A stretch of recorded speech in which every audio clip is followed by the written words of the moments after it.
What is it like to break off an engagement 1 month before the wedding? Bae Seok-ryu truly experienced it this time. She secretly boarded a plane to South Korea, fearing a beating from her mother upon returning. Even a kind flight attendant who tried to wake her ended up startling her into screaming. Upon arriving in Korea, Bae Seok-ryu had her best friend, Jung Mo-yum, pick her up from the airport to give her courage. The two planned to go home together and confess everything. Unaware of Bae Seok-ryu's intentions, Jung Mo-yum took her to eat stir-fried rice cakes, and they enjoyed their time together until Bae Seok-ryu's brother also arrived to buy rice cakes. Bae Seok-ryu quickly pulled her friend down to hide, making Jung Mo-yum suspect that Bae Seok-ryu had caused major trouble in America. Bae Seok-ryu hastily explained that she was just trying to surprise her family since ringing the doorbell would be too boring. Without giving Jung Mo-yum time to think, she hurried her towards home, begging her friend to stay by her side no matter what happened that day. At that moment, Jung Mo-yum started to realize her friend had caused serious problems. Conveniently, the fire chief called her, and she quickly made an excuse to leave. Abandoned by her friend, Bae Seok-ryu had to go home alone and discovered that the old bathhouse in the alley had been transformed into a luxurious building. She remembered the embarrassing moments when she and her childhood friend, Choi Sung-hyo, were dragged to the women's bath by their mothers. Curious, Bae Seok-ryu circled the building and turned to find Choi Sung-hyo approaching. She then learned that the building was the new office of his architectural firm. Choi Sung-hyo, a successful architect known for winning numerous awards, was not only talented, but his handsome looks also attracted many female colleagues. Recently, he was planning to design a memorial park to better understand the wishes of the deceased. For this, he specifically visited a ritual master with 20 years of experience to seek her opinion. The master, who had recently lost her mother and was accustomed to life and death, was happy to have personally sent her mother off and hoped that visitors to the memorial park could feel a bit of joy. Therefore, she advised that the park did not necessarily have to be somber, as it was a place loved by many. Inspired, Choi Sung-hyo returned to his office to record his ideas when he spotted Bae Seok-ryu sneaking around. The two immediately started bickering upon seeing each other. Just then, Bae Seok-ryu's mother and several friends walked by. In a panic, Bae Seok-ryu dove into a nearby cardboard box, begging Choi Sung-hyo to help her and not to reveal he had seen her. In the confusion, Bae Seok-ryu left her luggage in the middle of the road. When her mother and others came over and grew curious about the name on the luggage tag, Choi Sung-hyo quickly claimed the luggage was his. Bae Seok-ryu's mother kindly pushed the luggage towards him, and Choi Sung-hyo, while guarding the suitcase, jokingly called it a pile of trash. After sending them away, he pressed on the suitcase, guessing Bae Seok-ryu must have caused trouble in America and was afraid to face her family. Bae Seok-ryu, not wanting to reveal her broken engagement, burst out of the box and rushed into Choi Sung-hyo's company, intending to use the restroom. And afterward, she took the opportunity to look around her childhood friend's new office. Afterwards, the naive Bae Seok-ryu visited Choi Sung-hyo's office again.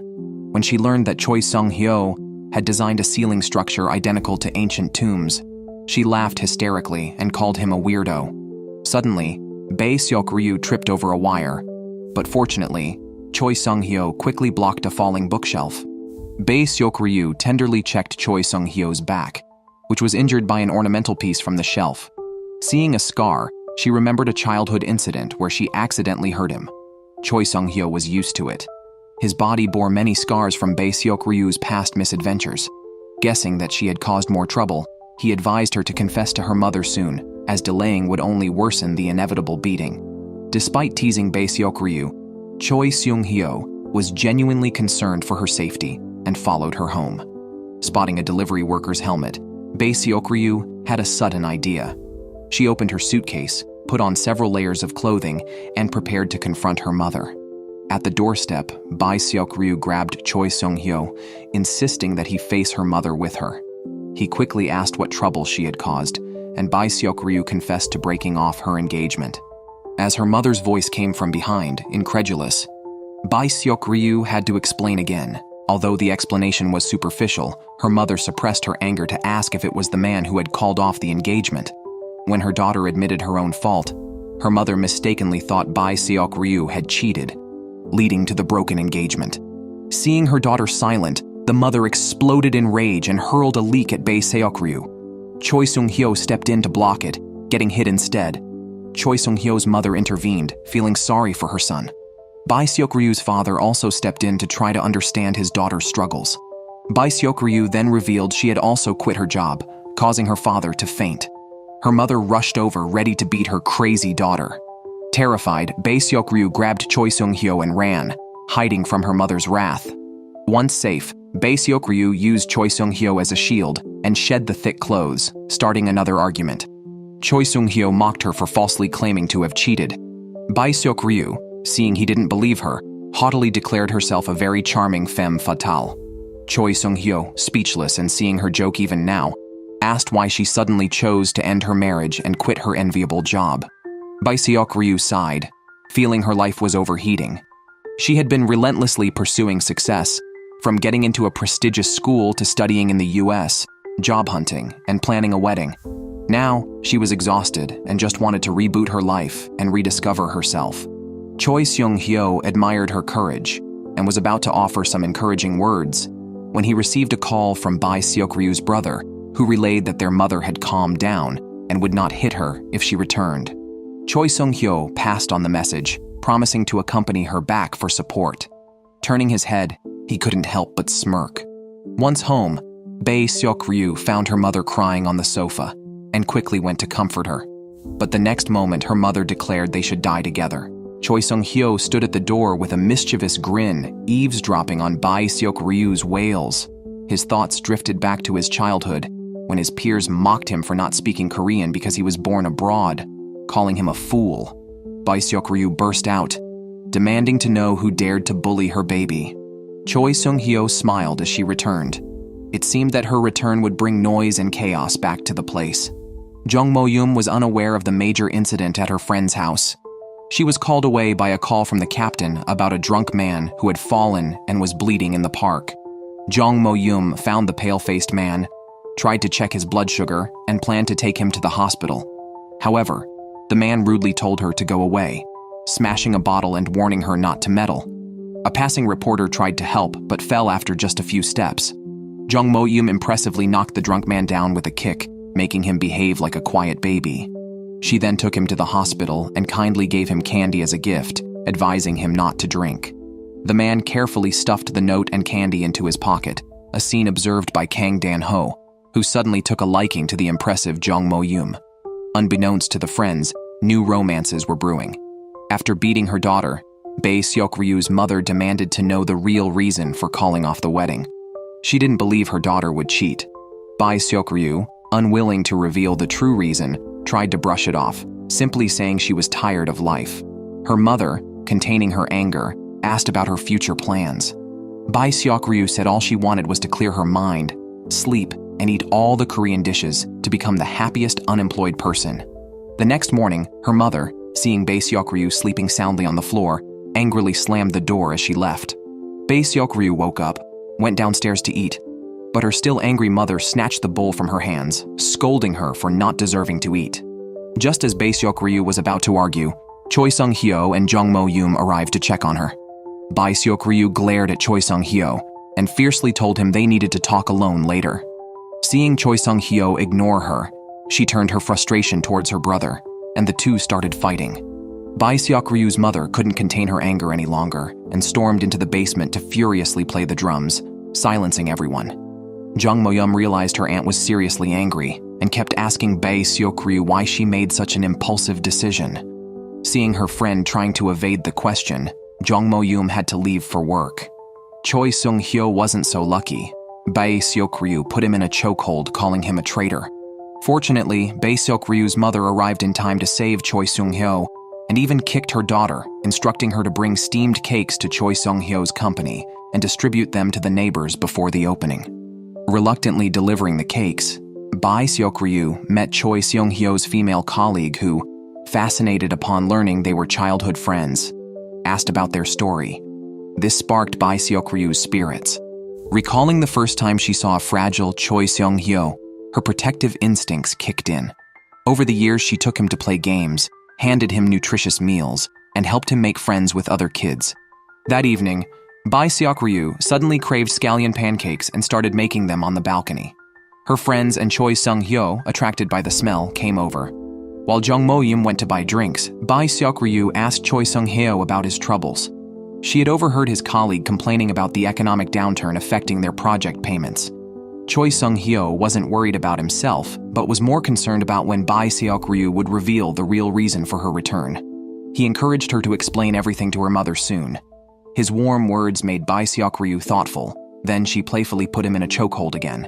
Her mother, knowing Bae Seok-ryu was withholding the truth, gathered the courage to call her prospective son-in-law, but he didn't answer. Bae Seok-ryu saw her mother sneakily hiding the phone and grabbed it. Seeing her ex-boyfriend's number, she changed her expression, deleted the contact, and told her mother to stop trying to reach him. Then, she aimlessly boarded a bus, recalling her time in the US, where she was considered a workaholic and arrogant by her colleagues, which eventually led to her dismissal. She had wanted to seek comfort from her boyfriend, but saw him kissing another woman. Only when the bus driver announced the last stop did she snap back to reality and walked home disheartened. On the way, she bought a plant called the Bae Seok-ryu tree and handed it to Choi Sung-hyo as a gift for his office opening, suggesting it would bring luck to his new business. Choi Sung-hyo joked about throwing the tree away, but Bae Seok-ryu warned him that if its leaves fell, his company would decline. Terrified, Choi Sung-hyo hugged the pot tightly. On the day of his office opening, Bae Seok-ryu's mother worried that her friends would gossip about her daughter's broken engagement and discouraged her from attending. Bae Seok-ryu reluctantly agreed. As expected, the aunties at the event started making snide remarks, asking when Bae Seok-ryu would marry and mocking her mother for previously boasting about a lavish wedding in Hawaii. Choi Sung-hyo's mother tried to smooth things over, but the aunties continued their gossip in the restroom, belittling Bae Seok-ryu's mother for being prideful, despite having nothing and being unable to attend university due to poverty, always in Choi Sung-hyo's mother's shadow. Bae Seok-ryu's mother felt uneasy hearing this. Bae Seok-ryu, delivering a brooch to her mother at the office, was spotted by the aunties. Her mother reluctantly bragged about her daughter, claiming she had just resigned from a major US company only to be scouted by an even better one. She said Bae Seok-ryu was taking the opportunity to rest back home before returning abroad. Choi Sung-hyo watched Bae Seok-ryu, who looked lost among the crowd, feeling conflicted. Bae Seok-ryu knew her mother was embarrassed by her and felt utterly disappointed. Facing her room filled with clutter, Bae Seok-ryu realized her mother didn't want her back at all. Indeed, her mother threw her suitcase on the floor, furiously asking why she betrayed her. She had thought her life was a tragedy and hoped only for her daughter's success. Now, seeing Bae Seok-ryu sleeping all day and laughing foolishly, she was utterly disappointed. Bae Seok-ryu burst into tears, admitting she was too tired from her life in America. She no longer wanted to be her mother's pride or a tool to enhance her mother's life story. After saying this, she stormed out. Choi Sung-hyo quickly followed her.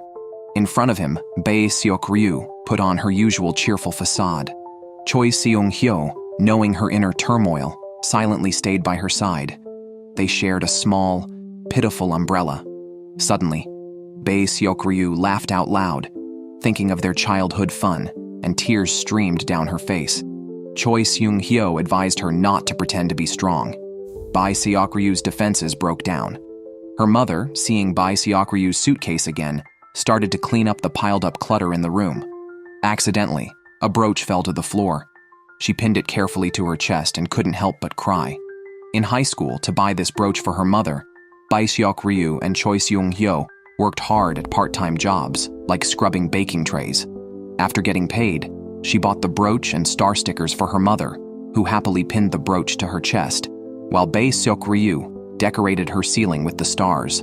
Bae Seok-ryu's mother contacted Choi Sung-hyo, asking him to redecorate Bae Seok-ryu's room. She didn't want her daughter sleeping in a cramped space anymore. Choi Sung-hyo immediately began designing the room in secret, buying wallpaper and furniture. When Bae Seok-ryu came home and saw her transformed room, she was thrilled and asked her mother, who revealed that Choi Sung-hyo had designed it. Unable to hide her smile, the relationship between mother and daughter finally returned to normal. Bae Seok-ryu happily accepted her parents' care, feeling blissful. In the evening, as Bae Seok-ryu went to sleep, she saw the ceiling covered with glow-in-the-dark stars. She excitedly called Choi Sung-hyo to thank him, He jokingly asked her to keep the curtains closed in the future. Curious, Bae Seok-ryu opened the curtains and was surprised to find Choi Sung-hyo right across from her. He quipped that he didn't want to see her messy bare face every time he opened his window. Choi Sung-hyo had moved back across from Bae Seok-ryu's house. As they looked at each other, time seemed to rewind to the day she was putting up the stars and almost fell. But Choi Sung-hyo caught her. In that moment, their hearts beat for each other. In high school, Choi Seung-hyo participated in an important swimming competition. His parents were too busy with their careers to attend, so he arrived at the venue feeling disappointed. However, he found Bae Seok-ryu cheering loudly for him in the stands. Spurred on by her screams, Choi Sung-hyo swam hard and won the championship. At 3 a.m., Choi Sung-hyo was awakened by Bae Seok-ryu's screams. Annoyed, he quickly opened the window to complain about her noise. Unable to tolerate Bae Seok-ryu watching dramas, he deliberately spoiled the plot for her. When Choi Sung-hyo went to work, his colleague brought good news. They had secured the famous Silver Hair Village project in Korea, which would soon resolve the company's financial crisis. However, Choi Sung-hyo was uninterested until he saw a high school renovation project design competition, which piqued his interest. While Choi Sung-hyo worked hard, Bae Seok-ryu started her jobless plan. She meticulously created a schedule for her days, which included playing games, daydreaming, and watching TV until the afternoon. Bae Seok-ryu, feeling mischievous, invited Choi Sung-hyo to join her at a comic book store after work, but he coldly refused. Bae Seok-ryu then contacted Jung Mo-yum. Upon arriving at the comic store, Jung Mo-yum was drawn to a bloody comic restricted to those under 19. Bae Seok-ryu was excited as she had been eyeing adult comics. Misunderstanding her friend's interest, an awkward moment ensued until Choi Sung-hyo hurried in, claiming he came just for his favorite comics, not for Bae Seok-ryu. As night fell, the trio left the comic store. Bae Seok-ryu wanted to play board games, but everyone was too busy, so she went alone. The next day, Bae Seok-ryu went to help at her parents' shop just as her high school teacher came to buy rice cakes. She helped deliver them to the school, where she ran into Choi Sung-hyo attending the school renovation project design competition. The teacher, seeing two former students, wanted them to give a speech. Unfortunately, Choi Sung-hyo was busy with the competition, so the teacher asked Bae Seok-ryu, now working for a big company in the USA, to speak instead. In the classroom, Bae Seok-ryu shared her life experiences until a student asked if her dream had always been to work for a top global company, which left her speechless. Meanwhile, Choi Sung-hyo visited the renovated gym, reminiscing about swimming freely in his younger days. Later, he waited for Bae Seok-ryu to return home, taking her to dig up a time capsule they buried 10 years ago, containing letters to their future selves. They couldn't find the capsule, and a disheartened Bae Seok-ryu walked away, with Choi Sung-hyo following. Unnoticed by them, the time capsule was partially unearthed. The next day, Choi Sung-hyo and his colleague met with the Silver Hair Village project client, who wanted a design mimicking a famous international designer's work. Choi Sung-hyo left angrily, refusing to compromise his integrity as an architect. His colleague tried to mediate, warning that the company needed profits, but Choi Sung-hyo maintained his principles. Upon hearing this, his colleague was angered. He was really dissatisfied. Choi Sung-hyo, influenced by personal feelings, refused a profitable collaboration. He devoted himself daily to the less lucrative high school gym renovation project. His colleague's words hit a sore spot for Choi Sung-hyo. Choi Sung-hyo angrily left. On his drive home, he saw Bae Seok-ryu talking with a headhunter at a coffee shop. He couldn't help but ask about her job at the American company. Bae Seok-ryu didn't say much. After finishing her conversation with the headhunter, Choi Sung-hyo called out to her. The two stopped by a public water fountain to drink. Bae Seok-ryu then played with some fitness equipment. She confessed she had just met with the headhunter who offered her several positions similar to her previous job, with decent pay. Choi Sung-hyo didn't care about the other conditions. He wanted to know if Bae Seok-ryu was interested in the job. Though making money is necessary for survival, he hoped Bae Seok-ryu would do what she loved and not bow to reality. He still remembered the old Bae Seok-ryu, who would stomp her feet in excitement when talking about what she wanted to do. But now she would no longer do so. Bae Seok-ryu thought he was too idealistic. Those in a privileged, warm environment are the ones who can afford to dream. The old her rarely felt warmth, spending most of her time in cold conditions. She believed Choi Sung-hyo couldn't understand her feelings. But Bae Seok-ryu forgot that Choi Sung-hyo also experienced lows. Back when he was a strong swimmer before a competition, Bae Seok-ryu gave him a towel embroidered with a blessing. Unfortunately, Choi Sung-hyo was hit by a car while crossing the street. Due to a leg injury, he had to end his swimming career and say goodbye to his dreams. How could Bae Seok-ryu forget that memory? That was Choi Sung-hyo's most desolate moment. The more Bae Seok-ryu thought, the more she regretted her harsh words that hurt Choi Sung-hyo. She wanted to apologize to Choi Sung-hyo but lacked the courage. The next day, Choi Sung-hyo arrived at the company. A female colleague had heard about the disagreement between the two bosses and their big argument. From the company's perspective, when interacting with clients, they are the subordinate party and need to maintain a humble attitude. But Choi Sung-hyo appeared too proud and principled. Such traits, stemming from his comfortable life, made him idealistic. Choi Sung-hyo remembered Bae Seok-ryu's words. He took the initiative to speak with his colleague and agreed to take on the collaboration. Meanwhile, Bae Seok-ryu visited her old high school. Watching the youthful students, she recalled a student's question during a previous school speech, asking what her original dream was. The word dream seemed too distant to her now. Initially, she wanted to be top of her class, to make her mother proud and earn recognition from those around her. Looking back, the old her cared too much about others' opinions and never seriously considered what she truly wanted to do. Bae Seok-ryu waited at the school until dusk, waiting for the students to leave, then started digging up the time capsule they buried 10 years ago. Her old teacher found her and invited Bae Seok-ryu to the office for tea. During their conversation, Bae Seok-ryu confessed she had resigned from the American company, or rather, was pushed out. The teacher shared her feelings. Bae Seok-ryu always did everything so well in school, which made the teacher worry about her ability to handle failure. The teacher didn't teach her how to handle failure, but children grow up. During this process, they find their own answers. After saying this, the teacher sent Bae Seok-ryu to the swimming pool where Choi Sung-hyo was. Choi Sung-hyo had dug up the time capsule earlier and started reading a letter Bae Seok-ryu had written 10 years ago upon seeing him arrive. Embarrassed, Bae Seok-ryu chased after him, attempting to retrieve the letter. Choi Sung-hyo jumped into the pool, marking his first visit since he quit swimming. Bae Seok-ryu took this opportunity to apologize for his earlier words. Continuing, Choi Sung-hyo recalled how after injuring his leg, he would lay in bed all day while Bae Seok-ryu persistently bothered him. Wanting to be alone, Choi Sung-hyo pushed Bae Seok-ryu out and locked the door. Bae Seok-ryu then used a key to open the door, but Choi Sung-hyo quickly took the key, pushed him out again, and locked the door. Bae Seok-ryu chose to enter through the window next. She brought a ladder, climbed up to Choi Sung-hyo's window, and while she was climbing, she didn't notice Choi Sung-hyo at the window, startling him and causing him to lean back, luckily caught by Choi Sung-hyo. Once inside, Bae Seok-ryu began accusing Choi Sung-hyo, who, annoyed, lashed out at her. Bae Seok-ryu achieved her goal. It had been a month since she last heard Choi Sung-hyo speak loudly and vent his emotions. Bae Seok-ryu then pulled an axe from her bag, threatening to break the lock if Choi Sung-hyo locked the door again. To this day, Choi Sung-hyo still remembers the crazy side of Bae Seok-ryu, which he prefers over her current calm and dull demeanor. Angered, Bae Seok-ryu, who couldn't swim, jumped into the pool. Choi Sung-hyo rushed to catch her and taught her to relax her body. Bae Seok-ryu's mood stabilized, and she felt everyone was progressing except her.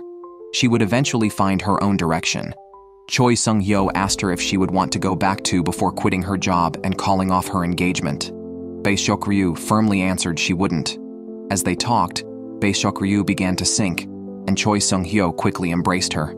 They looked into each other's eyes. Choi Sung-hyo remembered the last line he wrote to his future self 10 years ago, hoping he would have confessed to Bae Seok-ryu by then. Bae Seok-ryu and Choi Sung-hyo were chatting in the high school swimming pool when Bae Seok-ryu sneezed, breaking the mood. They climbed out of the pool. Excited, Bae Seok-ryu opened the time capsule, which was missing Jong Mo-yoom's letter. Without dwelling on it, both read the letters they had written to themselves. Choi Sung-hyo became shy after glancing at his letter, hiding it and rushing home. He repeatedly read the words he wrote about liking Bae Seok-ryu, convincing himself that his younger self had temporarily lost sanity. wondering how he could have fallen for the eccentric Bae Seok-ryu. Meanwhile, Bae Seok-ryu was frustrated, having hoped to find her childhood dreams in the letter but found no useful information and still didn't know what to do next. The next day, an angry Bae Seok-ryu deliberately bumped into Choi Seung-hyo and then pulled out a career encyclopedia, arrogantly telling him she was searching for her dream career and asked for his advice. Following him to his company, she continued seeking his opinion. Bae Seok-ryu accidentally heard that Grip, the American company she used to work for, plans to build a new skyscraper in Seoul. They want Choi Seung-hyo's design firm and the leading Hwawon architects to collaborate on the project. Upon hearing this news, Choi Seung-hyo did not look pleased. He covertly observed Bae Seok-ryu, who appeared downcast. Colleagues thought Choi Seung-hyo was skeptical of the good news and showed him an email from the American company. However, neither understood English well, so Bae Seok-ryu helped translate. She inadvertently revealed that the sender was her former colleague, who urgently asked Bae Seok-ryu to work with them for better communication with the American company. Choi Seung-hyo was about to object, but Bae Seok-ryu quickly agreed. Despite her reluctance to face her former company, she decided to help her childhood friend. After work, Bae Seok-ryu and Choi Seung-hyo went to a convenience store and ran into Jong Mo-yum and Kang Dan-ho. Kang had recently moved nearby and was arguing with Jong over the last bottle of their favorite drink. Earlier, Kang recognized Jong as the person who had saved him from a man but still stubbornly refused to let go of the drink. The four chatted together. Kang, who had interviewed Choi Seung-hyo before, found Bae Seok-ryu somehow familiar but couldn't recall where he had seen her. During the conversation, he learned that the three were close childhood friends. Curious, Choi Seung-hyo asked where Kang used to live, but Kang left hurriedly, citing an urgent matter, leaving the others puzzled. With Bae Seok-ryu's help, Choi Seung-hyo communicated smoothly with Grip. Bae Seok-ryu also arranged a meeting with the manager. Colleagues praised her enthusiastically and asked why she had left the American company. Before Bae Seok-ryu could answer, a colleague received a customer complaint call and hurriedly pulled Choi Seung-hyo away to handle it. While they were gone, Bae Seok-ryu overheard a conversation from Grip's manager. Compared to Choi Seung-hyo's new firm, the manager favored the well-known Hwawon architects. Bae Seok-ryu stormed into Choi Seung-hyo's office, insisting he stop working with Grip, as they already preferred another company. She had heard this just after a video call when the other party had turned off their camera but continued talking, mentioning Choi Seung-hyo's firm's lack of experience and achievements.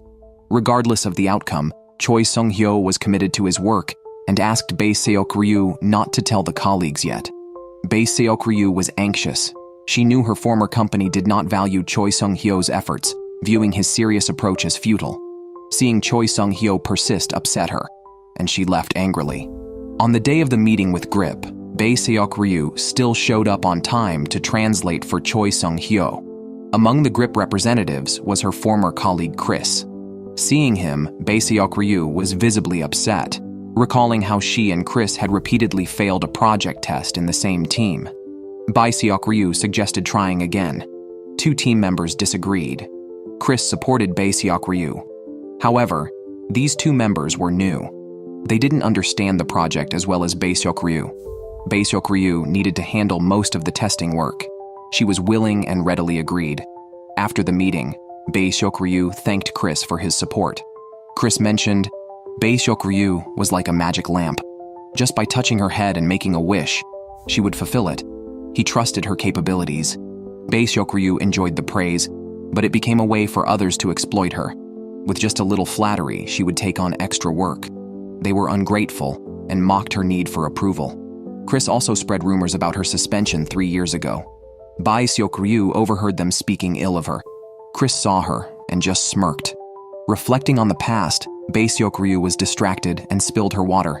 She went to clean up in the restroom. Upon returning, she ran into Chris. Pretending to care, he brought up the incident from 3 years ago. Bae Seok-ryu was displeased. Chris then said he regretted her leaving, calling her a manipulable magic lamp. He reached out to touch her head. Suddenly, Choi Seung-hyo grabbed Chris by the collar. Chris mocked Choi Seung-hyo's small firm for daring to take on the Grip project. Bae Seok-ryu stopped Choi Seung-hyo, fearing he would hit Chris. Chris threatened to complain about Choi Seung-hyo's company. Hearing this, Bae Seok-ryu offered to sever ties with Choi Seung-hyo's company. Chris told Bae Seok-ryu to say please when asking for favors. Furious, Bae Seok-ryu punched and kicked Chris, warning him against harming Choi Sung-hyo's company. She threatened to expose Chris's plagiarism and emotional manipulation to Grip. Afterwards, Bae Seok-ryu left alone to calm down. Choi Sung-hyo silently followed her. Seeing her tired from wearing high heels, he offered her new slippers. To cheer her up, Choi Sung-hyo wrote Chris's name on a wishing lock, adding curses, hoping he'd become fat and bald. Cursing someone with a best friend felt good. Bae Seok-ryu felt much better. Just then, a colleague called, informing them that their company had secured the Grip project. Moreover, Chris had been permanently removed from Grip. Unbeknownst to others, the colleague habitually recorded conversations, including Chris's threats. The colleague, who didn't take things lightly, followed the vice president of Grip on social media. Since Chris lacked integrity, the colleague shared the recordings with the vice president. He corrected Chris for not using honorifics towards Koreans. Chris immediately became polite, addressing the colleague respectfully.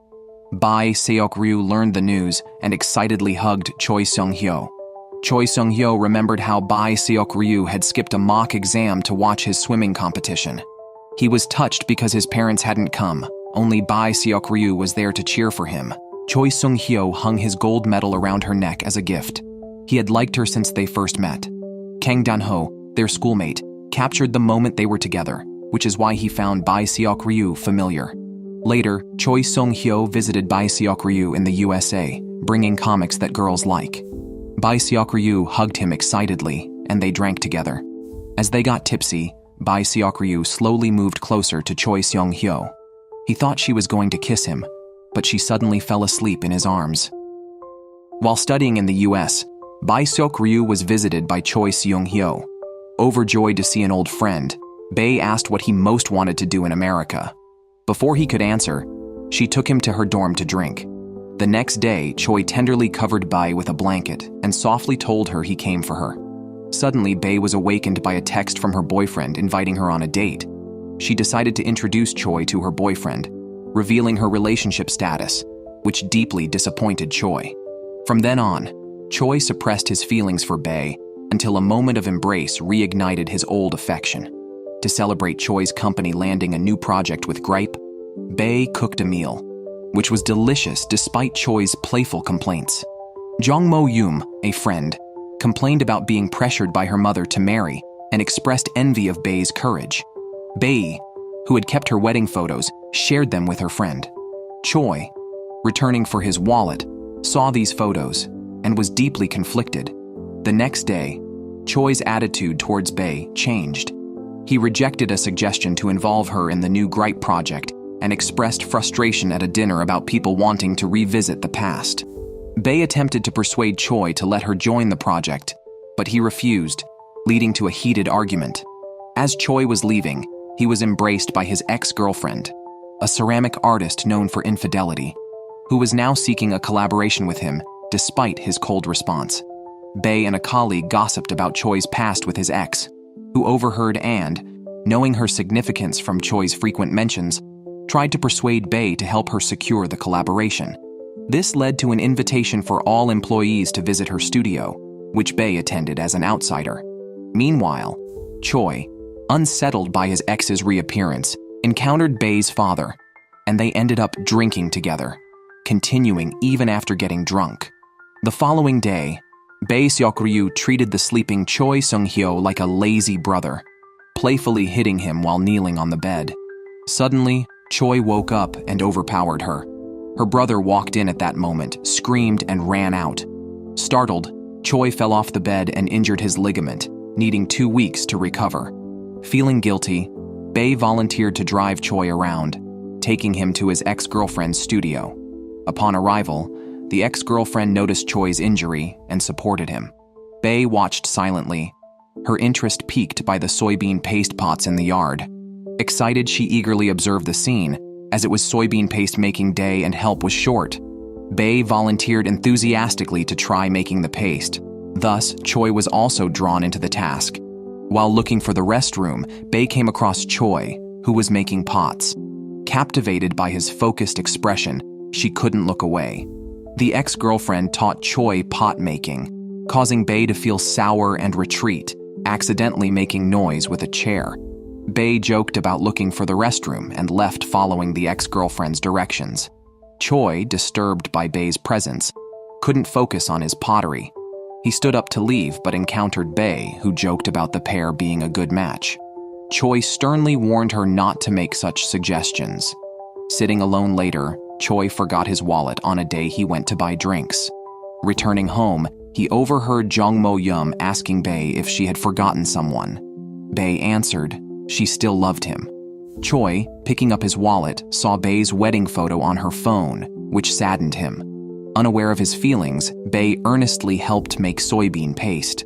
When asked to move the pots, she volunteered but accidentally dropped a jar when the cart hit a stone. Choi, rushing over, scolded her loudly for her carelessness. Bae felt sorry and wanted to stay to clean up, but the ex-girlfriend escorted her away to change into clean clothes. Bae grew angry over Choi scolding her in front of his ex, feeling humiliated. After changing, Bae helped clean up the soybean paste. Suddenly, thunder sounded, suggesting rain. Bae suggested making knife-cut noodles and everyone cooked together. After eating, Bae, who lost a game of rock, paper, scissors, washed the dishes. The ex-girlfriend came to help, making Bae feel even more guilty about the afternoon's mishap. After cleaning, the ex-girlfriend and Bae wiped the dishes together. Bae noticed scars on the ex-girlfriend's arms, who explained that they were marks of her career. The ex-girlfriend loved making pottery. Watching her talk about her passion, Bae Seok-ryu felt envious. She still didn't know what she wanted to do. The ex-girlfriend thought the solution was simple. Bae just needed to find something she loved. After cleaning up the dishes, the ex-girlfriend found Choi Sung-hyo alone. She recalled their dating days, her passion like a blazing fire compared to Choi's tiny flame in a gas stove. Unable to handle the disparity, she cheated with another passionate man. Although she broke up with Choi, she felt as if she was the one who was dumped. Seeing Choi scold Bae Seok-ryu loudly earlier, she suddenly felt envious. She envied how Bae could stir Choi's emotions, seeing him so agitated for the first time. The ex-girlfriend confessed that Bae Seok-ryu hadn't done anything wrong that afternoon. The jar already had a crack and needed mending. She should have told the truth but hid it out of jealousy. Choi felt guilty and took it upon himself to wash Bae's clothes stained with soybean paste. Watching the clothes drying outside, Bae Seok-ryu smiled and was no longer angry. She was intrigued by the soybean paste. She heard about 100-year-old soy sauce in the yard and planned to search through each jar. Unable to sleep, Choi also came outside. Bae teased him, calling him a snail girl, as he quietly helped her with the laundry. As they chatted and opened jars, Bae finally found the aged soy sauce. The dark soy sauce reflected the moonlight, inspiring her. She mentioned a few dishes related to soy sauce, and suddenly realized that dreams don't need to be grand. That night, she found what she wanted to do. She wanted to cook. Seeing Bae Seok-ryu's smile, Choi remembered the ex-girlfriend's words. He didn't realize that he always smiled when looking at Bae. At that moment, Bae's face was full of joy from finding her dream, and Choi looked at her affectionately. He had liked Bae Seok-ryu for a long time, a feeling he couldn't ignore or deny. At that moment, Bae was flipping through a kindergarten journal. She recalled pulling out her milk tooth for the first time, scaring Choi into crying. Her first bike ride, running away from home, and even her first rejection during a confession. Choi had witnessed all these pivotal moments in her life. Choi had known Bae too long and thought he understood everything about her, but he hadn't expected her dream to be making delicious food. That day, Bae's mother made many side dishes and asked her daughter to take them to Choi's family. Bae delivered the dishes and went upstairs to greet Choi, who was showering. Seizing the moment, she found and secretly read a letter Choi had stored in a time capsule. Shocked to learn he had liked her for a long time. Meanwhile, Choi, bathing, was filled with recent heartwarming moments with Bae. When he came out and saw Bae reading the letter, he panicked and lied, saying he had written it as a joke to tease her. Curious if Choi had ever liked her, Bae thought deeply as she walked to her father's snack shop. Looking at the familiar setting, she remembered making spicy rice cakes with her father and smiled, tentatively asking if she could become a chef like him. Bae Seok-ryu's father did not want his daughter to struggle with cooking like he did. Despite his lack of support, Bae Seok-ryu still wanted to learn to cook. She repeatedly watched cooking videos released during her time in the United States. Bai Seok-ryu, who had once ventured alone in the US, loved cooking. It allowed her to relax while immersed in preparing dishes. Once she made up her mind, she immediately enrolled in a cooking class and was excitedly walking home when she unexpectedly ran into Choi Sung-hyo and his ex-girlfriend.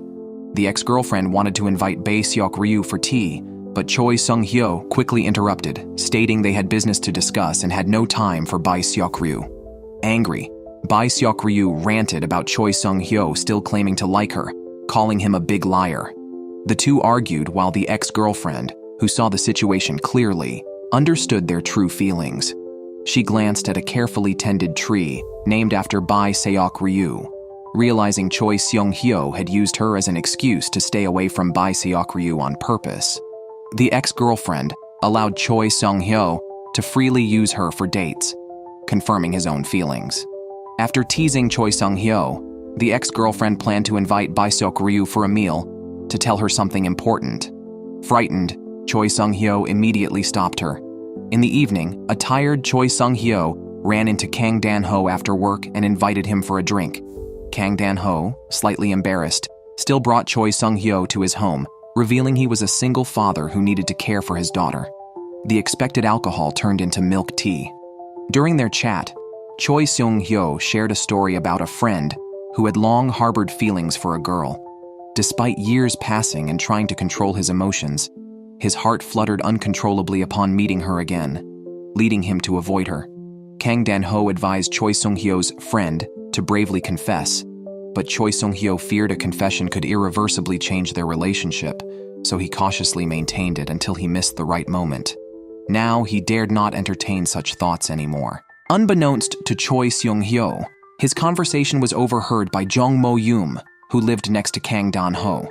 She had known about Choi Sung-hyo's feelings for Bai Seok-ryu since high school, when she sneakily read his letters and sighed, criticizing him for being as foolish as before. The next day, the adversaries met again. Bai Seok-ryu told Choi Sung-hyo it was her first lesson in Korean cuisine, and she planned to invite him to taste the food she would bring home. Choi Sung-hyo coldly used a meeting as an excuse and walked away. He went to the office, but secretly started looking up information on Korean cuisine to understand what Bai Seok-ryu was learning. That night, Choi Sung-hyo dined with a former colleague. After dinner, he unintentionally saw Bai Seok-ryu's father leaving with a drunken woman. Remembering his own childhood memories of his mother leaving with a stranger, Choi Sung-hyo, determined to prevent Bai Seok-ryu from experiencing the same, blocked her father and inquired about his relationship with the woman. Bai Seok-ryu's father, embarrassed, asked Choi Sung-hyo to keep it a secret, planning to inform his family when the time was right. Meanwhile, Bai Seok-ryu's mother noticed her husband's unusual behavior of frequently leaving early and returning late, always excusing it as attending funerals. She found a receipt for a cash advance from a credit card in his pocket at home. When her husband came home, Bai Seok-ryu's mother was furious. She always shopped for discounted groceries and lived frugally. Yet, her husband had been withdrawing cash from their credit card. Under her pressure, Bai Seok-ryu's father revealed the truth. Recently, 2 bloggers had dined at his snack bar. Mid-meal, they found a hair in their food. While inspecting it, he accidentally spilled soup, burning a blogger and wetting his expensive watch worth 30 million Korean won. The blogger demanded full compensation, saddling him with debt. To make extra money, he worked as a designated driver after closing each day. The time Choi Sung-hyo saw him, he was helping a drunk passenger. Ashamed, knowing his wife thought him foolish, he dared not tell her. Becoming sadder as he spoke, he left the house. Bai Seok-ryu caught up with her father and suggested calling the police. He refused, fearing the restaurant would be shut down for violating food hygiene laws. He felt guilty for never buying his daughter nice clothes and now incurring debt. Bai Seok-ryu, feeling like an unemployed burden, teared up, but her father proudly stated he was honored to be her father. She felt the same. Next, Bai Seok-ryu started searching for evidence of the extortion. She went to a nearby laundry to check the surveillance, but was told Choi Sung-hyo had already taken the footage. She quickly contacted him. At that moment, Choi Sung-hyo was meeting with the bloggers, claiming to be the snack bar owner's son and offering the compensation. As they were about to accept, Choi Sung-hyo asked to see the damaged watch. Upon examination, He noticed it was a top global brand, identical to the one gifted to him recently by a sponsor. He knew its series started with 245D. The blogger's watch series was 215D, clearly a cheap imitation. Choi Sung-hyo then played the laundry's front door footage, showing the bloggers preparing to drop hair into the food just before noon, then entering the store to claim there was a foreign object in their food and deliberately spilling soup on the watch to demand money. His theory was supported by the watch's time stopped at 11:45, before they even entered the shop. It was clearly broken beforehand. As Choi Sung-hyo finished, Kang Dan-ho arrived, eager to write this news story. Seeing the situation turning against them, the bloggers tried to flee. Kang Dan-ho chased one, but couldn't keep up. The blogger taunted him but accidentally ran into a utility pole and was knocked out. Choi Sung-hyo chased the other blogger, who was blocked by a red light, and thinking he had escaped, was stopped by Bae Seok-ryu appearing suddenly. The blogger shoved her, causing her to fall and bleed from overexertion. Choi Sung-hyo used his tie to stop Bae Seok-ryu's bleeding. Her brother arrived in time and caught the blogger who had deceived their father. After the incident was resolved, Bae Seok-ryu wanted to thank Choi Sung-hyo by giving him his favorite dish, which he had made for the first time in a cooking class. Choi Sung-hyo was cold towards Bae Seok-ryu. He realized he liked her, but knew she did not feel romantic love for him. He asked her to stop interfering in his life, wanting to forget her. Bae Seok-ryu caught up to him, took off a shoe, and threw it at his back, demanding him to stop. She wanted to understand what he meant by his words. In the past, during a college game of Truth or Dare, Jong Mo-youm purposefully asked Choi Sung-hyo if he had a crush. Choi Sung-hyo responded by default, leaving Bae Seok-ryu confused about who he liked. Choi Sung-hyo stayed silent, while the perceptive Jong Mo-youm had already figured everything out. Over the years, Bae Seok-ryu knew everything about Choi Sung-hyo, except for his first love. Choi Sung-hyo squats down to pick up the shoe thrown by Bae Seok-ryu and puts it on her as he begins to explain. Suddenly, voices calling for Bae Seok-ryu interrupt from behind. Her ex-fiancé appears unexpectedly, expressing his longing for her upon meeting. Choi Sung-hyo steps in front of Bae Seok-ryu, coldly treating Song Hyun-jun, who greets him. Choi Sung-hyo pulls Bae Seok-ryu away, but the man catches up and grabs her other arm. The voice of Bae Seok-ryu's father is heard, enraged at the sight of the betrayer, only thinking of avenging his daughter. The mother intervenes, taking Song Hyun-jun back home where she starts preparing a meal. After dinner, the parents inquire about the issues between them. The man quickly rules out Bae Seok-ryu's infidelity and apologizes for his mistakes. Upon clarifying the truth, Bae Seok-ryu's mother grabs a tool to hit the betrayer, but Bae Seok-ryu and her father intervene, fearing it could lead to a serious outcome. Her father embraces the mother, and Bae Seok-ryu takes the opportunity to lead the man out of the house. They sit down to talk, and Song Hyun-jun expresses his lingering feelings. Bae Seok-ryu clarifies that their relationship is over and it was never love, just habit. After making things clear, she leaves. From the moment Song Hyun-jun entered, Choi Sung-hyo had been waiting outside, coincidentally meeting Jong Mo-youm. At the convenience store, Choi Sung-hyo shares the situation, looking distressed. Jong Mo-youm, acknowledging her awareness of his feelings from a time capsule, encourages him to move beyond unrequited love, fully supporting a potential relationship. Jong Mo-youm returns home, and Bae Seok-ryu suddenly arrives, wanting to stay for the night. Curious about their conversation, Jong Mo-youm recalls a past instance when Choi Sung-hyo went back to get his wallet and buy more drinks. Bae Seok-ryu had confessed her ongoing love for Song Hyun-jun, but only for the shared moments, feeling nothing during their recent encounter. Reassured by Bae Seok-ryu's words, Jong Mo-youm goes to sleep. However, Bae Seok-ryu stays awake, contemplating calling Choi Sung-hyo, who is also drunkenly looking at her number, both hesitating to dial. Bae Seok-ryu's mother, reconsidering Song Hyun-jun's unexpected visit, thinks a reconciliation might be possible, suggesting they could return to the US to restore Bae Seok-ryu's life.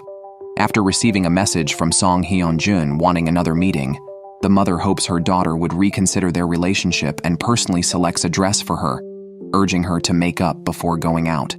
Bae Seok-ryu follows her mother's request, but sees Song Hyun-jun waiting outside. Just then, Choi Sung-hyo arrives on his bike, urging her to get on as they are late for a cooking class. Bae Seok-ryu gets on the bike, and Choi Sung-hyo critiques her outfit, calling her ugly today, which she responds to by hitting his waist. For safety, she wraps her arms around him. Choi Sung-hyo wants to know about their conversation last night, guessing the man came to seek reconciliation, and is angered by the thought of Bae Seok-ryu possibly agreeing, feeling it would be undignified. Bae Seok-ryu was angered and ordered Choi Sung-hyo to stop the car. Choi Sung-hyo abruptly stopped, causing Bae Seok-ryu to hit her face against his back, leaving a circle of foundation marks. She walked angrily to class. During the class, she imagined the ingredients were Choi Seong-hyo and chopped the vegetables fiercely. After class, Song Hyun-jun was waiting outside her home. He saw that Bae Seok-ryu was determined not to get back together. He suggested having one last meal with her, which Bae Seok-ryu accepted, suspecting her mother was trying to create an opportunity for them to reconcile. She declared that her decision would not change, and that she and Song Hyun-jun were over. Bae Seok-ryu went out for a walk and encountered Choi Sung-hyo, who expressed concern for her safety, advising against walking alone at night due to the dangers. Bae Seok-ryu ignored his advice and continued walking into a deserted alley, feeling someone following her. Panicked, she ran into a dead end. Turning around, she saw Choi Sung-hyo behind her, which relieved her. She scolded him for scaring her, suggesting he should have called out her name. Choi Sung-hyo thought the problem was with Bae Seok-ryu. Had she looked back, she would not have run aimlessly. They argued over this issue. Choi Sung-hyo realized this was their biggest problem. He had followed her out of concern and to speak to her, but it turned into a theoretical argument instead, preventing him from conveying his original intentions. He had come to answer a question from that night, but Bae Seok-ryu stopped him from continuing as Song Hyun-jun's sudden appearance disrupted her life, and she couldn't take more information. She wanted to hear the rest later. Choi Sung-hyo agreed to wait until she was ready to listen. He questioned whether she would continue seeing Song Hyun-jun, to which she replied negatively, assuring she had no such plans. Relieved, Choi Sung-hyo advised her to go home and promised to follow silently, ensuring her safety without needing her to look back. The next day, Choi Sung-hyo's ex-girlfriend visited him again. They went out to eat and coincidentally sat next to Bae Seok-ryu and Song Hyun-jun. The ex-girlfriend felt uncomfortable and wanted to change seats, but Choi Seung-hyo insisted on staying. Both Bae Seok-ryu and Choi Seung-hyo eavesdropped on each other's conversations. Song Hyun-jun noticed Bae Seok-ryu's lunchbox, heard she was studying cooking, and suggested she study further in the US. He asked to taste her cooking from the class. The waiter allowed it, and Song Hyun-jun appreciated her skills after tasting the food. Hearing this, Choi Sung-hyo, irritated, cut his steak fiercely. His ex-girlfriend then mentioned having met Choi Sung-hyo and inquired about their relationship, to which she bluntly replied that Choi Sung-hyo was her ambiguous partner. Choi Sung-hyo hopes his ex-girlfriend won't lie. He dislikes liars and those who break promises. For instance, saying one moment they won't meet someone and the next, they backtrack. Bae Seok-ryu chokes on water, and Song Hyun-jun rushes to help, wanting to take care of everything for Bae Seok-ryu. Feeling embarrassed, Bae Seok-ryu heads to the restroom and encounters Choi Sung-hyo leaving. The two jealous individuals accuse each other of hypocrisy. Despite discussing work, they dine at a restaurant. Choi Seung-hyo mocks Bae Seok-ryu and Song Hyun-jun's meal together. On the way back, Bae Seok-ryu repeatedly states he hopes it's their last meeting. Meanwhile, Choi Sung-hyo receives a call from a high school teacher and heads to the gym. His gym design has won a competition, and the teacher comes to congratulate him, asking if he has informed Bae Seok-ryu. Days earlier, Bae Seok-ryu had called the teacher to inquire about the competition results, unaware that Bae Seok-ryu was keenly following the gym renovation and frequently asked about Choi Sung-hyo's design-winning awards. Learning this excites Choi Sung-hyo, recalling Jong Mo-yoom's encouraging words, which fill him with courage. He calls Bae Seok-ryu and goes to her location. He had many chances to express his feelings. At high school graduation, during a mixer in Bae Seok-ryu's college days, and when she announced her plans to move to the US, but cowardice made him miss these opportunities. This time, Choi Sung-hyo doesn't back down. He runs up to Bae Seok-ryu, declaring he's going crazy and might lose his mind because he likes her. Bae Seok-ryu freezes, accidentally burns her hand with a pot lid, and Choi Sung-hyo runs her hand underwater. Realizing he just confessed, he becomes shy. Bai Seok-ryu quickly withdraws her hand, stating her choice of cooking means often dealing with such incidents. However, Choi Sung-hyo still worries about her, fearing she might do something foolish or encounter bad people. He wants only good people around her. Before Bae Seok-ryu can respond to the confession, she's interrupted. Choi Sung-hyo decides to give her time to think. Unbeknownst to him, Bae Seok-ryu has liked him for years, since they were children, but she had forgotten until his confession reignited those feelings. Tonight, both are emotionally turbulent. Choi Sung-hyo paces, unsure how to face Bae Seok-ryu tomorrow. He peeks across to her room and sees she's not asleep. Bae Seok-ryu tries meditating and chopping vegetables to calm down, but remains restless, also sneaking peeks at Choi Sung-hyo's room. They both miss each other's glances and spend the night awake. In the morning, Bae Seok-ryu covers her dark circles and finds Choi Sung-hyo's tie, which he used to stop her bleeding. She dresses up and returns the tie. Choi Sung-hyo jokes he'll take the tie to his grave, but Bae Seok-ryu says she wants to grow old with him safely. Realizing her slip, she stammers, amusing Choi Sung-hyo, who refrains from teasing her. Bae Seok-ryu was very angry and deliberately asked Choi Sung-hyo if he could indefinitely answer his question from last night. Choi Sung-hyo did not want to wait until he was old for Bae Seok-ryu's answer. They went to the supermarket and decided to determine the response time based on the product's shelf life.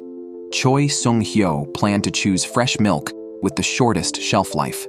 As Choi Sung-hyo carefully selected the milk, Bae Seok-ryu's heart raced and, feeling shy, he moved away from Choi Sung-hyo. Seeing Bae Seok-ryu leave, Choi Sung-hyo took a photo of the milk and sent it to her. Bae Seok-ryu saw the 11-day expiration and exclaimed in surprise. Meanwhile, Bae Seok-ryu's mother was watching a TV drama with her friends when she received a text from Song Hyun-jun, who wanted to meet her. She went to meet him, curious about his intentions. The fiancé kept apologizing. He had come to win back Bae Seok-ryu and take her back to the United States, still loving her.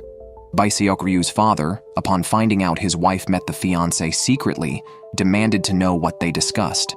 Excited, his wife proclaimed that Bae Seok-ryu would soon return to the United States, infuriating Bae Seok-ryu's father.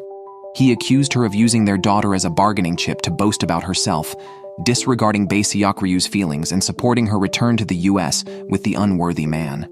Bae Seok-ryu's mother simply did not want her daughter to live a poor and pitiful life like hers. Her words left Bae Seok-ryu's father bitter and lonely, and he left. The next day, Bae Seok-ryu's brother came asking their mother for money to invest in his influencer project. Bae Seok-ryu called her brother a parasite, accusing him of leeching off their mother. Angry, her brother retorted that Bae Seok-ryu was a leech just like him and stormed off. Bae Seok-ryu blamed her mother for spoiling her brother. When he was young, a hole in his heart required him not to be upset. But though it healed naturally, their mother still coddled him. Heartbroken, Bae Seok-ryu left. She saw a message from Choi Sung-hyo reminding her to hurry up with her answer, which made her smile happily. Song Hyun-jun appeared on Bae Seok-ryu's way to class with a cup of jasmine tea, a nod to their first memory together in a coffee shop in the US, where they first met over a borrowed charger. Noticing Bae Seok-ryu had been drinking a lot of coffee, he had offered her a stomach-friendly jasmine tea. Now, he wanted to start over, handing her the same tea before leaving. Bae Seok-ryu finished her cooking class, and her mother, passing by, learned from others that she had just left a cooking class. That evening, Bae Seok-ryu returned home to find Choi Sung-hyo in the living room, invited by her brother. She complained to her returning mother that her brother was not only asking for money, but also scheming against Choi Sung-hyo. However, her mother was furious and pulled out cooking materials from Bae Seok-ryu's bag. Bae Seok-ryu admitted she was taking cooking classes, aspiring to work in culinary arts, which her father could not accept, arguing it rendered her education and degree useless. He accused her of lacking the perseverance needed to succeed in the culinary world after resigning from a decade-long corporate job. Bae Seok-ryu's brother returned home, which upset Bae Seok-ryu. She accused her parents of being too harsh on her. Both siblings are their parents' children. She wondered why nothing ever seemed to go right. Her brother, who easily gives up, receives their parents' support. Meanwhile, Bae Seok-ryu has always strived to excel to avoid burdening her parents. She couldn't understand why her parents could tolerate her brother's shortcomings for a lifetime but not accept her making different choices. Bai Seok-ryu didn't want to discuss it anymore and left home. Choi Sung-hyo followed her to a small park, holding her hand. She couldn't help but wonder if Choi Sung-hyo had brought his ex-girlfriend here too. Making a joke, Choi Sung-hyo mentioned that Bae Seok-ryu knew a lot about his past, which seemed disadvantageous for his pursuit of her. Looking at the tree blossoms that resembled popcorn and seemed tasty, and watching the petals fall, Bae Seok-ryu felt a sense of healing. She felt embarrassed about what had happened at home, as if Choi Sung-hyo had witnessed all her embarrassing moments. Choi Sung-hyo knew her embarrassing history well, which agitated her. He understood her feelings. Parents aren't always right and can make mistakes. Arguing with parents can lead to guilt, but complying with them can betray one's own feelings. Bae Seok-ryu felt she had found someone who understood her. Now her only worry was where she would practice cooking, as she couldn't go to her father's snack bar. Choi Sung-hyo offered her to practice at his company after others had left, which resolved her last concern, improving her mood. Choi Sung-hyo reminded her from behind that she had 9 days left to respond to him. The next day, Bae Seok-ryu arrived at Choi Sung-hyo's company at the agreed time, accompanied by Song Hyun-jun, who needed consultation on a construction issue. As rivals in love, their conversation returned to Bae Seok-ryu. Song Hyun-jun was confident that their relationship wasn't something that could be easily ended. He still had a chance. Choi Seong-hyo didn't care why Song Hyun-jun was so confident. He only trusted what Bae Seok-ryu said, feeling a sense of crisis. He also admitted that his trust in Bae Seok-ryu wasn't just from a friend's perspective. Song Hyun-jun stayed in the company, hovering around Bae Seok-ryu as she cooked. Choi Sung-hyo tried to impress her by bringing out popcorn prepared for her. Just as Bae Seok-ryu was about to eat, Song Hyun-jun snatched it away, claiming it was unhealthy. Bae Seok-ryu didn't care and stuffed the food into her mouth, enjoying the flavor. Choi Sung-hyo was delighted, feeling he had won over Song Hyun-jun. Later, as Bae Seok-ryu served the food they had cooked, both men began to eat. Suddenly, Bae Seok-ryu felt severe stomach pain and crouched down. Choi Sung-hyo wanted to take her to the hospital, but Bae Seok-ryu insisted that Song Hyun-jun take her. Lying in the hospital bed, she informed the doctor that she had previously been diagnosed with stage 2 stomach cancer, had undergone chemotherapy, and had 70% of her stomach removed. Choi Seong-hyo sat disheartened in the company, not understanding why Bae Seok-ryu chose Song Hyun-jun over him.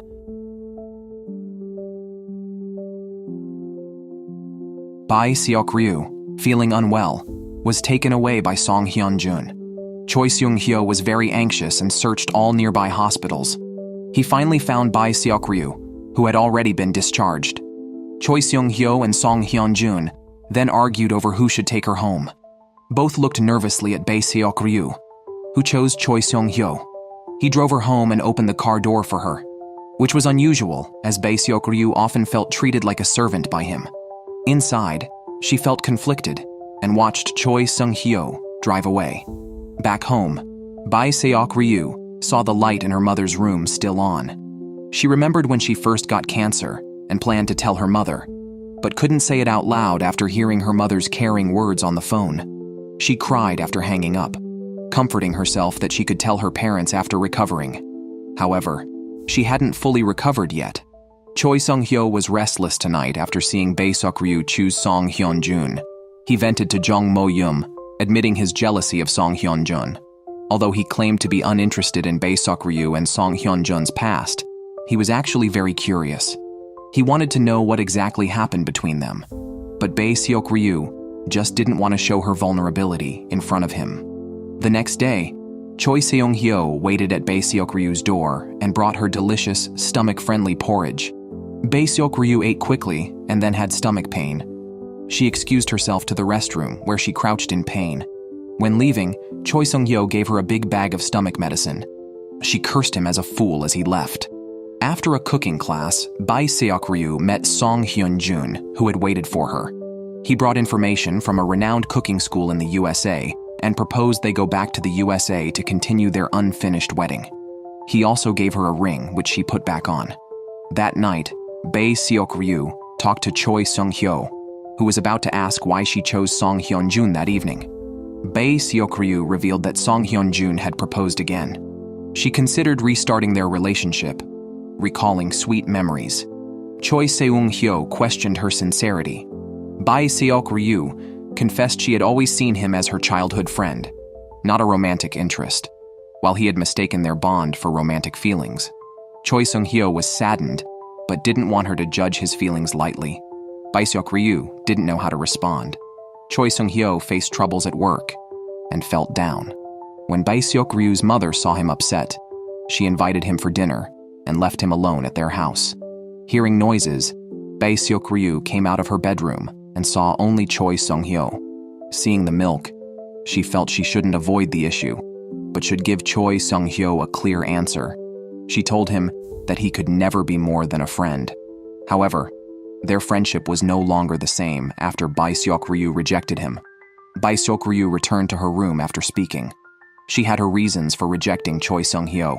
After her surgery and chemotherapy for stomach cancer, Bae Seok-ryu felt almost recovered and immediately applied to return to work.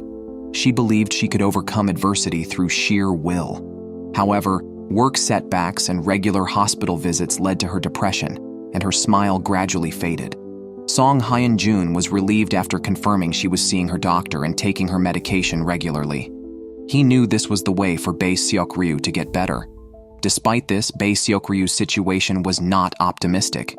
She overheard Chris badmouthing her, referring to an incident 3 years ago when Bae Seok-ryu was diagnosed with cancer. Chris mocked her as a workhorse, sick from overwork, yet quickly returning to her job. Bae Seok-ryu felt desperate listening to her colleagues pity her. Unable to contact Song Hyun-jun, she went to a party he was attending. From her vantage point, it seemed Song Hyun-jun was kissing another woman. Approaching them, Bae Seok-ryu pulled him away and saw the contact lens on his finger, realizing her mistake. He was only helping a colleague. Bae Seok-ryu expressed her discontent about them nearly marrying and her ongoing pain, while Song Hyun-jun seemed more interested in socializing, showing little concern for her. Song Hyun-jun revealed he just wanted a break. Since Bae Seok-ryu's illness, he had lost the life he loved, staying devotedly by her side. He had hoped the strong Bae Seok-ryu could overcome the difficulties, but depression changed everything, straining their relationship. Song Hyun-jun couldn't understand why Bae Seok-ryu couldn't return to her former self despite treatment. He asked her to pull herself together instead of dragging him down. Realizing the issues between them, Bae Seok-ryu firmly ended the relationship. When Song Hyun-jun came back, offering the wedding ring again, she did not accept it. Aware of her precarious health and potential relapse, she knew she couldn't devote herself to loving someone else. That evening, Choi Seung-hyo was still at the dining table. Bae Seok-ryu, looking at her surgical scars, reassured herself that rejecting Choi Seung-hyo was the right decision, sparing him from wasting time on her. Choi Seung-hyo, feeling unwell, went to work but was forced by his colleagues to go home and rest. In bed, he imagined Bae Seok-ryu by his side. Waking up, he found Bae Seok-ryu, who had fallen asleep while caring for him with a towel on his forehead. Bae Seok-ryu groggily opened her eyes and began explaining. She had come to take care of Choi Seung-hyo after receiving a message from a male colleague. Choi Seung-hyo was very indifferent and asked her to leave. Ignoring him, Bae Seok-ryu went to the kitchen to prepare food. Alone in the room, Choi Seung-hyo picked up the bag Bae Seok-ryu had carelessly dropped on the floor. Inside, he found hospital documents. Opening them, he saw clearly written details. Bae Seok-ryu had surgery for stomach cancer 3 years ago and was recently hospitalized again for abdominal pain and underwent further tests. Choi Seung-hyo was shocked, his eyes reddening. Bae Seok-ryu, fighting the urge to cry, began packing to leave. Choi Seung-hyo caught up with her and questioned her about undergoing stomach cancer surgery alone. Just as he finished speaking, Bae Seok-ryu's mother's voice came from the doorway. She had heard Choi Seung-hyo was ill and had come to bring food. Hearing the conversation, she was shocked, and seeing her daughter crying, understood everything. She hugged Bae Seok-ryu, repeatedly asking if it was true. Bae Seok-ryu confessed that she had indeed been sick and had surgery in the US 3 years ago. Bae Seok-ryu's mother took her home, lifted her clothes, saw the surgery scars, and finally believed her daughter. Bai Seok-ryu's father and brother also learned of her cancer and reproached her for keeping it from them. Bai Seok-ryu cried and apologized to her mother, who stormed off to the basement and began furiously playing the drums. Reflecting on how she had never shown her daughter kindness and often scolded her, Bai Seok-ryu's mother felt immense guilt and broke down crying. Choi Sung-hyo's self-reproach was no less than Bai Seok-ryu's mother's. 3 years earlier, Choi Sung-hyo had happened to be on a business trip in the US. Jung Mo-yum suggested he meet Bai Seok-ryu. Although Choi Sung-hyo claimed the 6-hour flight was too far, he was already in Bai Seok-ryu's city. He went to places she frequented to surprise her, but unexpectedly saw Song Hyun-jun helping her away. At that time, Choi Sung-hyo didn't know Bai Seok-ryu was ill and felt very disappointed. Afterwards, he buried his feelings and chose not to contact her. Over 3 years, Bai Seok-ryu kept texting Choi Sung-hyo on every holiday and his birthday each year, but he never replied. Now, Choi Sung-hyo deeply regretted not confronting Bai Seok-ryu earlier to ask about her health. The next day, Choi Sung-hyo's talkative mother told her sisters about Bai Seok-ryu's past cancer, including Jung Mo-yum's mother. Jung Mo-yum, about to go to work, overheard and confronted Bai Seok-ryu directly. Bai Seok-ryu quickly confessed and pleaded with her best friend. Jung Mo-yum couldn't stay angry and hugged her. Bai Seok-ryu was very touched, and the friends joked and laughed together, lifting Bai Seok-ryu's spirits significantly. Meanwhile, Choi Sung-hyo's father, treating an emergency patient, accidentally saw Bai Seok-ryu's name in the emergency records and learned of her cancer. Choi Sung-hyo called to meet with my father. He wanted to know if Bai Seok-ryu had fully recovered from her illness. My father could not disclose patient information, but assured that Bai Seok-ryu would be safe. In the evening, Bai Seok-ryu went for a walk outside and unexpectedly met Choi Sung-hyo. They went to the park. Bai Seok-ryu noticed Choi Sung-hyo was avoiding her. She understood the feeling, as she had cancer herself. Choi Sung-hyo was unsure if words of comfort could make Bai Seok-ryu feel better. He was afraid of saying the wrong things, just like my parents at home. Everyone was tiptoeing around Bai Seok-ryu. She hid her illness because she didn't want others to suffer with her. This made Choi Sung-hyo angry. He thought Bai Seok-ryu was being selfish by thinking she was protecting everyone. In reality, by hiding such a serious illness, she hurt those who loved her the most. Even through the pain, because everyone loved Bai Seok-ryu, they could support each other and stand up again. Bai Seok-ryu didn't want to discuss further and hurried back home. Choi Sung-hyo, left standing, felt very agitated. He turned around and saw Song Hyun-jun. The man was inspired by Choi Sung-hyo's outburst. He should have expressed his emotions earlier rather than accumulating bad moods until they exploded. Song Hyun-jun confessed that a year after her surgery, Bai Seok-ryu developed depression. When Bai Seok-ryu returned home, she overheard her parents talking. Her illness reminded her mother of many things. When Bai Seok-ryu was 3, her mother was taking care of her and her younger sibling. Both children cried at night, and her mother scolded Bai Seok-ryu for not being more understanding and making the parents tired. Bai Seok-ryu became more considerate, trying not to trouble her parents, who were just relieved their daughter made things easier for them, never becoming her support. The parents could not help crying. Bai Seok-ryu, outside the door, listened to their confessions and cried herself. The next day, her mother came to call Bai Seok-ryu for breakfast. She pushed the door open to find her daughter was not in the room and had not taken her cell phone. Her mother panicked and immediately contacted Choi Sung-hyo. Choi Sung-hyo left work and searched all the places Bai Seok-ryu frequented. Finally, he drove to the beach and found her on the sand. Choi Sung-hyo scolded Bai Seok-ryu for leaving alone. Bai Seok-ryu explained she was feeling down and came to the beach to clear her mind, leaving her phone behind to avoid disturbances. Choi Sung-hyo mentioned her depression and yelled at her again. He was furious that Bai Seok-ryu internalized all the bad things without sharing them with loved ones. Bai Seok-ryu didn't want to argue and tried to leave. Choi Sung-hyo grabbed her and threw her into the sea to snap her out of her gloom. Now it was Bai Seok-ryu's turn to be angry. She felt it was unfair that Choi Sung-hyo was always blaming her, even though she was the one who was sick. Choi Sung-hyo realized he was angry at himself. Over the past few years, Bai Seok-ryu had reached out to him, signaling, "I am struggling," but he hadn't noticed in time. Bai Seok-ryu could no longer hold back her emotions and started hitting Choi Sung-hyo. In her toughest moments, she thought of relying on Choi Sung-hyo and had called and texted him, but he didn't answer or reply. After Bai Seok Ryu vented, Choi Sung-hyo bought her a drink.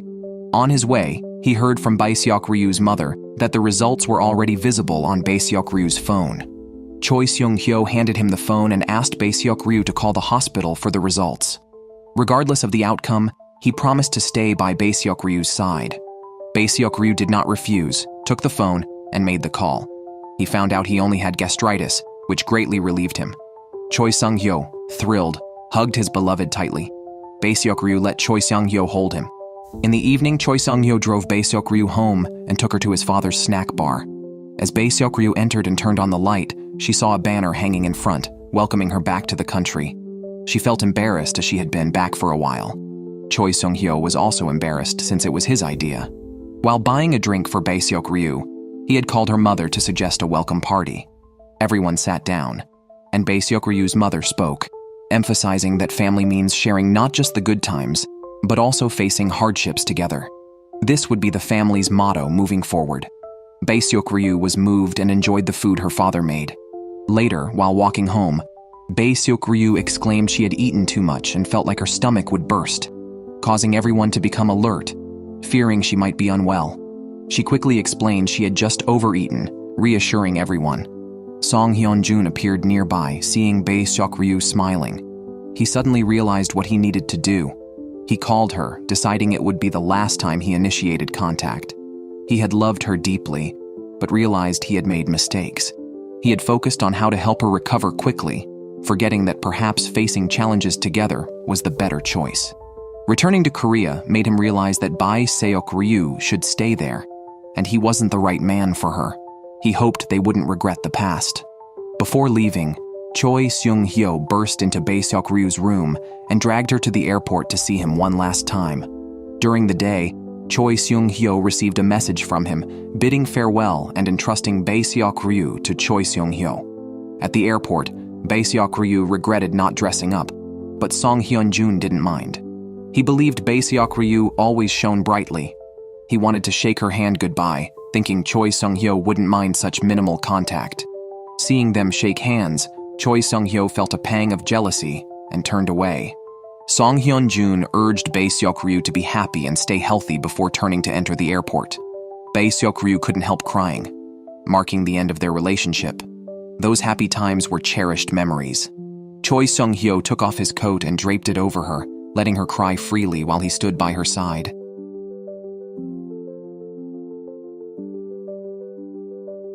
Bai Seok Ryu looked at her swollen, teary eyes, quickly applied a face mask, and opened the window. This startled Choi Sung-hyo, who was standing outside. Bai Seok Ryu was about to scold him, but heard her mother hurrying her. Choi Sung-hyo then boldly entered Bai Seok Ryu's house to share a meal. The family gathered around a large dining basin, laughing and enjoying a warm atmosphere. Choi Sung-hyo admired the family portrait of Bai Seok Ryu's family.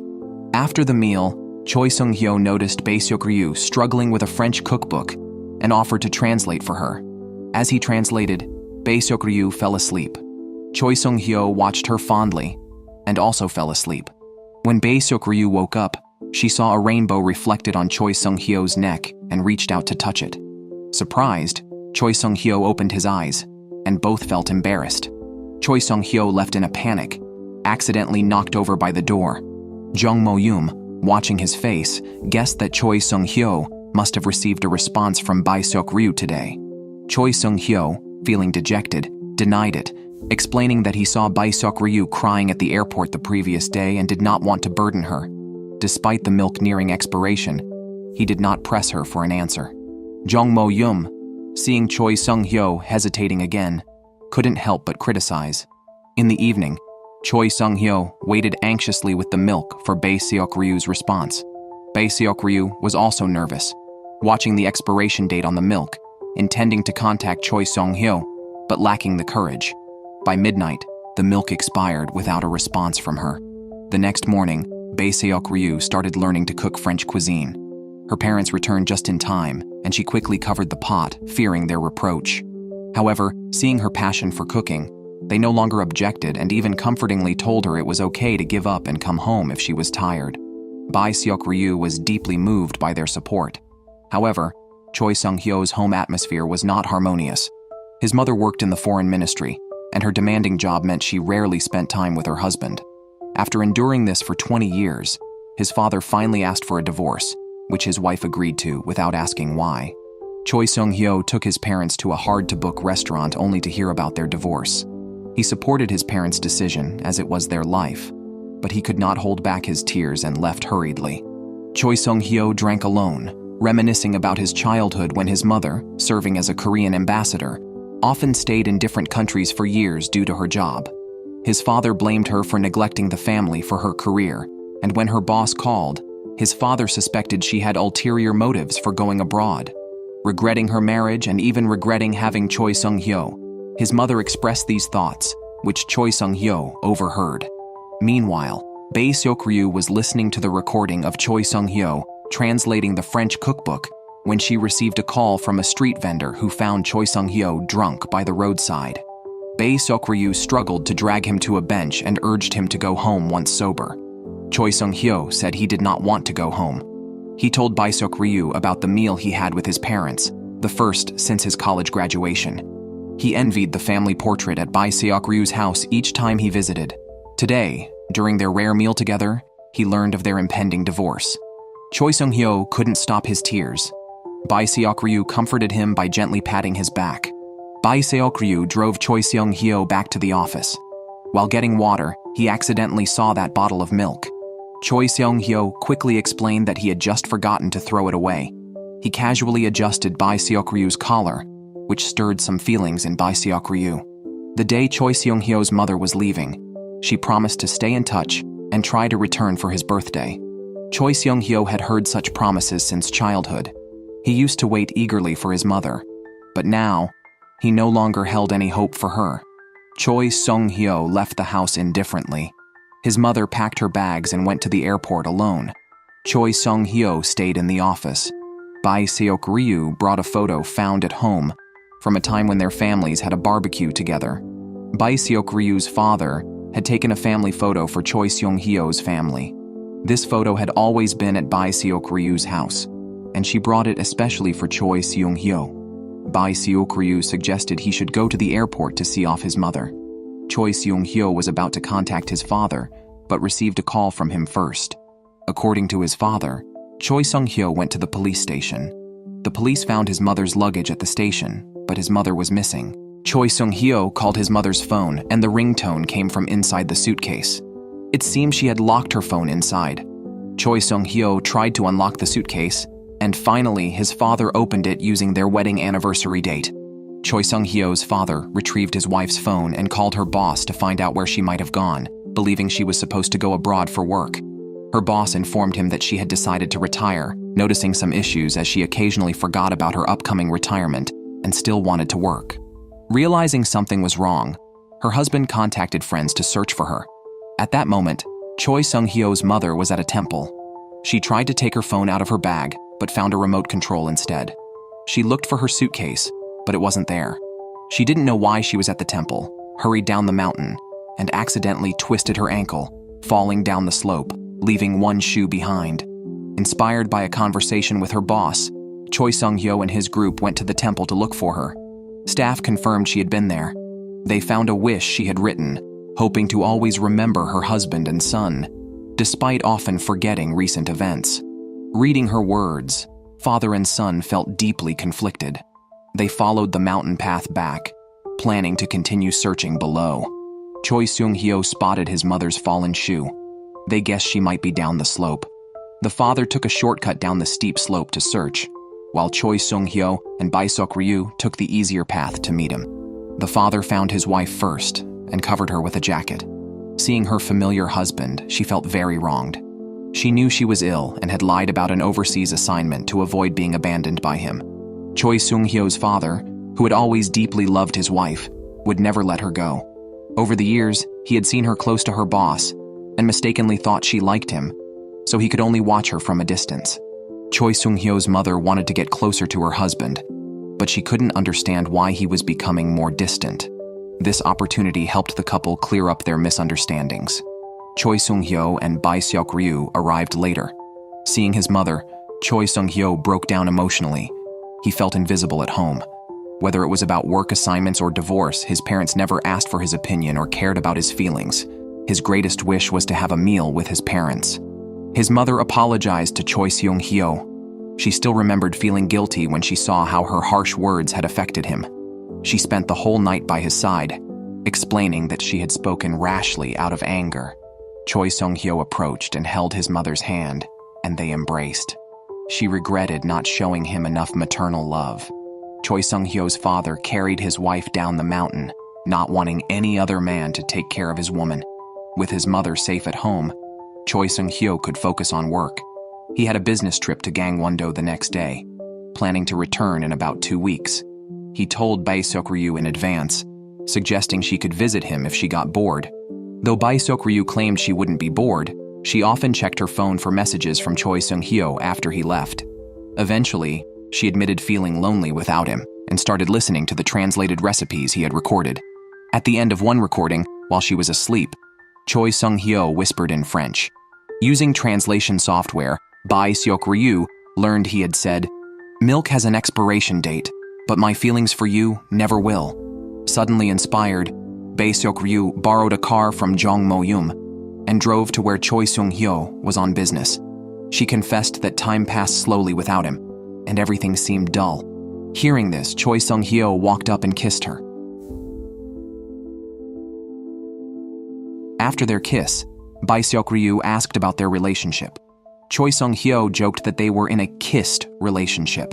When Bae Seok-ryu started to get upset, he added that he wouldn't kiss just any friend, hinting at a deeper relationship, which delighted Bae Seok-ryu. When colleagues invited Bae Seok-ryu to dinner, Choi Seung-hyo asked what everyone liked to eat. A female colleague shyly admitted she only liked Choi Seung-hyo, which angered Bae Seok-ryu. That night, the couple chatted in the yard. Choi Seung-hyo looked at Bae Seok-ryu with affection. Despite knowing each other for 30 years, he never felt bored. Bae Seok-ryu playfully messed up his hair and snuggled close, falling asleep securely. Choi Seung-hyo's emotional journey was smooth. After his parents reconciled, his father asserted his devotion to his wife by confronting her boss, demanding he not sway her emotions. Though the boss was handsome, he explained they were just colleagues and admitted his preference for men. Realizing the misunderstanding, Choi Seung-hyo's father hastily followed his wife as they left. Later, the couple went to the hospital for test results. Choi Seung-hyo's mother did not have Alzheimer's disease but was experiencing temporary amnesia due to recent stress or a shock. The couple both breathed a sigh of relief. Choi Seung-hyo's father collapsed in the hallway, overwhelmed with emotion. He was terrified that his wife might forget him. Without her, he felt he couldn't survive. Seeing her beloved husband distressed, Choi Seung-hyo's mother embraced him tightly. Meanwhile, to be with Bae Seok-ryu, Choi Seung-hyo drove her back to Seoul. As they arrived at her home, Bae Seok-ryu's mother appeared suddenly, urging her daughter to go on a blind date. Earlier that day, Bae Seok-ryu's mother and her friends had discussed introducing a suitor to Bae Seok-ryu, suggested by Jong Mo-yum's mother. Worried about a misunderstanding, Bae Seok-ryu repeatedly declined. Fortunately, Jong Mo-yum arrived to pick up the car and saw the two together. She asked if they were dating and was genuinely happy for her friend upon confirmation. To prevent others from arranging more blind dates for Bae Seok-ryu, Choi Seung-hyo wanted to make their relationship public. However, Bae Seok-ryu refused, fearing the awkwardness if they broke up given their family's close ties. Disappointed, Choi Seung-hyo respected her decision. The next day, Bae Seok-ryu called Choi Seung-hyo, but a female colleague saw and she quickly ended the call. Choi Seung-hyo rebuked the colleague for being intrusive and sternly told her he was already in love with someone else, asking her to keep her distance to not discomfort his girlfriend. Later, Choi Seung-hyo invited Bae Seok-ryu to a movie. She happily rushed over but found Choi Seung-hyo busy with work, and he was very serious even during the movie. On the way home, as they walked side by side, Choi Seung-hyo hesitated to hold her hand. Bae Seok-ryu waited for him to make a move. Seeing no response, she reached for his hand, but Choi Seung-hyo suddenly stopped. To keep their relationship hidden from elders, he only escorted her part way. Bae Seok-ryu angrily walked home alone. She attended her cooking class on time and made a royal beef dish she planned to share with Choi Seung-hyo. He was busy outside, but they agreed to meet at his office that evening. Bae Seok-ryu smiled, waiting until nightfall to happily head to his office. Upon arrival, She found his ex-girlfriend there. They were discussing work. Choi Sung-hyo had texted Bae Seok-ryu about everyone being there tonight, but she hadn't seen the message. Others were unaware of their relationship and showed Bae Seok-ryu a photo of Choi Sung-hyo and his ex-girlfriend from an interview. Upset, Bae Seok-ryu confronted Choi Sung-hyo for not informing her about the interview. She questioned if he had disclosed their relationship to his ex. Choi Sung-hyo denied, as Bae Seok-ryu had instructed him to keep their relationship a secret. Bae Seok-ryu was speechless. After his ex left, Choi Sung-hyo spoke to her in a low voice, urging her to be careful on her way home. Bae Seok-ryu felt uneasy and asked about his past relationship. Choi Sung-hyo was unhappy, feeling no obligation to discuss such matters. Bae Seok-ryu left the studio upset. This was the first argument between the young couple. Meanwhile, both sets of parents planned a 2-day trip together. Choi Sung-hyo's parents packed a lot of belongings. Choi Sung-hyo's dad brought compression bandages and heating pads, fearing his wife might hurt her foot again. On the trip, he took great care of her. When Choi Sung-hyo's mom wanted photos, he quickly grabbed the camera from his bag, set up the lens, and lay on the ground to take beautiful pictures of her. He had learned from a blogger how to take flattering photos of his wife. Bae Seok-ryu's mom was annoyed on the side. She flipped through the photos and saw that her husband had taken unflattering shots of her, making her look short and fat. With no parents at home, Bae Seok-ryu waited for Choi Sung-hyo to contact her, but her phone received no messages. She had Jong Mo-yeom call her to check if her phone was working. Bae Seok-ryu thought Choi Sung-hyo was intentionally not contacting her and shared with Jong Mo-yeom the reason for their argument. She admitted she shouldn't have asked about his ex-girlfriend. Bae Seok-ryu lost interest in her favorite comics and went out for a walk, feeling irritable. She encountered Choi Sung-hyo feeding a cat with its own little house, which he had made. In high school, Bae Seok-ryu, who was allergic to cats, had saved an injured cat. Choi Sung-hyo had designed and built a cat house for her and occasionally refurbished it, improving its design. Choi Sung-hyo confessed he made the cat house for Bae Seok-ryu and had decided then to become an architect. Suddenly hungry, Choi Sung-hyo was taken home by Bae Seok-ryu for dinner. At the table, Bae Seok-ryu apologized for her behavior and jealousy about his ex-girlfriend. Choi Sung-hyo also apologized and promised not to hide anything and to minimize contact with his ex.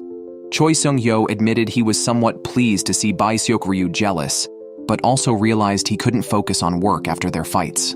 After dinner, Choi Sung-hyo went to Bae Seok-ryu's room to read comics. Being with her always made him nervous. During a movie, he wanted to hold her hand, but hesitated and gave up because he liked her too much and didn't know how to act. The atmosphere between them grew more intimate, and Choi Sung-hyo wanted to escape before he had inappropriate thoughts. Bae Seok-ryu admitted she had always liked junk food since childhood and grew to like the naughty thoughts in Choi Sung-hyo's mind. She was also open to doing couple things. With her consent, Choi Sung-hyo kissed Bae Seok-ryu. They lay in bed, and Bae Seok-ryu turned off the bedside lamp, kissing under the stars.